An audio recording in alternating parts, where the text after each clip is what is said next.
Passaggia a metà gara con la Fanti, 31,92 nei primi 50 metri. Lei che nuota per la Canottieri Mincio in corsia centrale. Per la settima serie Miriam Ruzzenente in corsia 1, Sofia Andric in 2, Giorgia Pegoraro in 3, Elisabetta Peruzzetto in 4, Valentina Rigo in 5, Linda Burchiellaro in 6, Roberta Corazza in 7, Silvia Ferrari in corsia numero 8.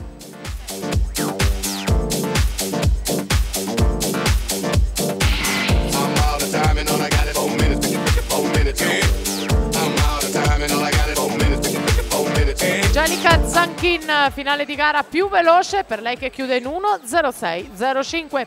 Ancora il miglior tempo dell'agnoato, 1:04.14. Da questo crono si prosegue con la